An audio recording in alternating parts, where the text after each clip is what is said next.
beberapa, jadi Mm-mm. sekelompok orang Mm-mm. yang punya penyakit MAH maupun Mm-mm. GERD Mm-mm. itu malah membaik dengan berpuasa. Oke. Jadi selesai bulan puasa, Mm-mm. sembuh.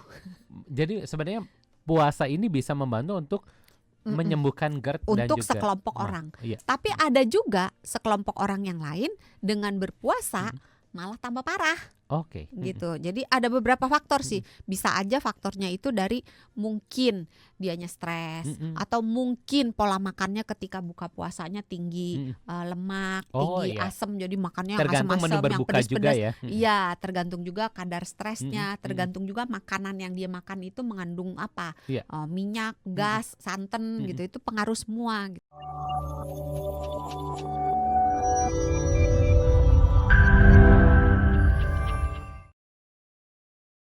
Kita nanyain soal kalori nih dok. Misalnya, let's say kita bilang dalam satu hari satu orang nih mengkonsumsi biasanya kalorinya misalnya berapa? 2000-an lah. 2000 ya? 3000 deh biar gampang ya. Ya, 3000 kalori dalam satu hari, makan pagi 1000, makan siang 1000, makan malam 1000. Sebenarnya makan 1000 udah nggak dapet loh. Gorengan aja udah 3000. 20.000 ya sekarang. 3000 masih dapat ya. 3000. Ini biar gampang hitung kalorinya dok. Jadi 1000 biasanya pagi, siang, malam gitu. Nah dengan berpuasa, let's say kita ambil yang one meal a day yang tadi gitu, yang OMAD gitu ya. Dalam satu kali makan biasanya 1000 ini one meal a day-nya, tapi sama jumlah kalorinya. Tetap 3000 nih dok. Tapi jamnya saja yang dirubah. Apakah ini masih bisa dihitung berpuasa atau justrunya harusnya puasa nih jumlah kalorinya pun ikut dikurangi? Nah ini dua pendekatan yang berbeda. Oke. Pendekatan yang pertama itu adalah pendekatan puasa. Jadi dia sebetulnya nih tidak, dalam tanda kutip nih ya, jangan ntar bilang dokter Santi bilang gitu. Tidak terlalu menekankan apa yang dimakan, tapi lebih ke penekanannya lebih ke jamnya. Oke. Jadi ada jam di mana tidak makan, ada jam di mana makan. Oke. Nah, pendekatan yang satunya lagi itu adalah kalori reduction. Jadi kita defisit kalori.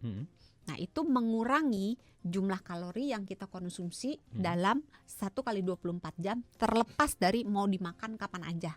Gitu. Nah, dua pendekatan ini sebetulnya dua-duanya mempunyai latar belakang penelitian, hasil penelitian yang mendukung dan yang tidak mendukung. Jadi ini sebetulnya masih, jadi gini, kalau yang tidak mempersoalkan apa yang dimakan tapi lebih ke jamnya dia makan, itu kita mengatakan puasanya itu yang intermittent fasting.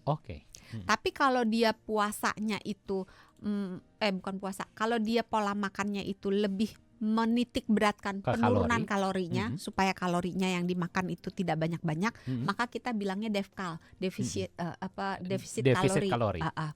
Nah, kalau di penelitian yang satu mengatakan defisit kalori ada hasilnya bagus, tapi ada juga yang mengatakan nggak ada hasilnya. Demikian juga dengan intermittent fasting, ada yang mengatakan ini ada hasilnya, ada yang mengatakan ini tidak ada hasilnya. Jadi menurut hemat saya, kita punya badan itu beda-beda kan ya. Iya, betul. Nafsu makan juga beda-beda ya. Kecenderungan makan, maksudnya gue sukanya makan ini, atau kesibukan juga beda-beda. Terus jeroan kita kan juga beda-beda. Betul, metabolismenya berbeda gitu, penyakit-penyakitnya beda. Maka kalau ditanya mana yang lebih bagus, kayaknya harus dicoba. Harus dicoba ya, karena setiap orang punya penyesuaiannya sendiri-sendiri, sesuai juga metabolisme. Iya, jadi coba-coba.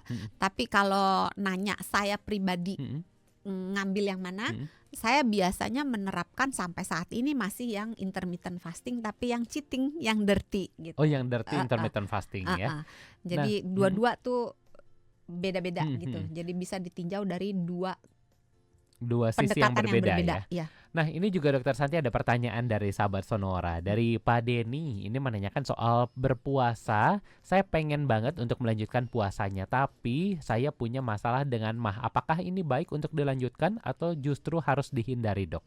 Nah ini tergantung MAH-nya itu berapa beratnya, dan mesti dicoba.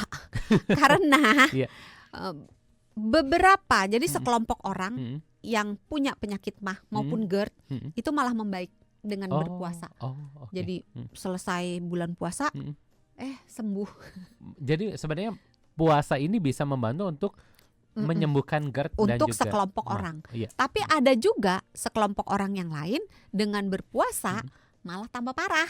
Oke. Gitu. Jadi ada beberapa faktor sih. Bisa aja faktornya itu dari mungkin dianya stres atau mungkin pola makannya ketika buka puasanya tinggi lemak, tinggi asam, jadi makannya tergantung asam-asam menu yang berbuka juga pedas-pedas. ya. Iya, tergantung juga kadar stresnya, tergantung juga makanan yang dia makan itu mengandung apa.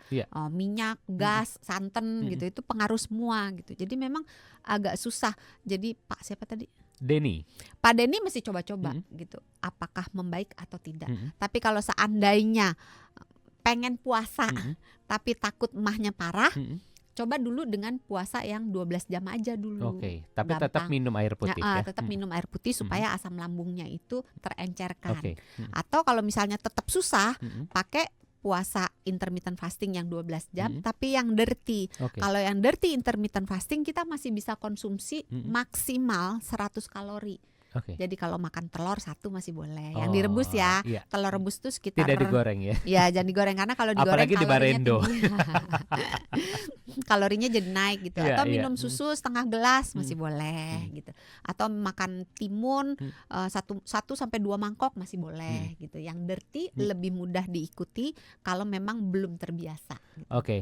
Ini juga berdasarkan pengalaman Dokter Santi, beberapa orang yang memang takut kena MAH, takut kena GERD ketika berpuasa, terutama puasa Ramadan ini, mereka sudah di backup dengan obat MAH. Jadi udah minum obat MAH duluan ketika berbuka atau ketika sahur supaya menghindari mereka terkena dengan sakit MAH ini atau GERD ini. Nah, sebenarnya untuk mereka yang ingin melanjutkan puasa tapi memiliki masalah dengan GERD maupun asam lambung ini ya, apakah melanjutkan dengan cara ini, artinya dengan dibarengi konsumsi obat MAH ini merupakan salah satu cara yang baik?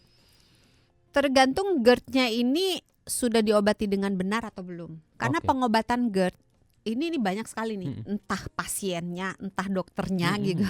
Banyak yang tidak cukup lama. Karena GERD minimal 12 hari. Obatnya minimal banget gitu. Tidak bisa kurang dari itu ya. Iya. Jadi nggak bisa ngerasa kayaknya udah enakan berhenti gitu ya. Jadi minum obat misalnya 3 hari kan dokter sekarang tuh banyak yang ngeresepin cuma 3 hari gitu ya. Nanti kontrol ya. Tapi karena 3 hari udah baik, ya udah nggak kontrol lagi gitu. Nah, untuk obat-obatan GERD itu minimal 12 hari. Nah, kalau belum 12 hari ya tetap harus diminum. Walaupun udah meninggal. Iya. Dan jangan punya paradigma bahwa sekali kena GERD sama kayak sinusitis. Sekali kena sinusitis seumur hidup itu kena melulu gitu. Enggak, GERD itu bisa sembuh gitu. Jadi diobatin sampai sembuh. Kalau udah sembuh ya nggak usah minum obat. Karena obat bukan permen. Karena kalau kita minum obat GERD itu biasanya dikasihkan obat yang untuk menghambat pembentukan asam lambung. Nah, kalau asam lambung tidak dibentuk, maka nanti proses pencernaan dan proses penyerapan beberapa zat gizi, nggak semua ya, beberapa zat gizi akan terganggu. Terus daya tahan tubuh kita akan terganggu juga. Karena asam lambung bukan dibuat tanpa tujuan.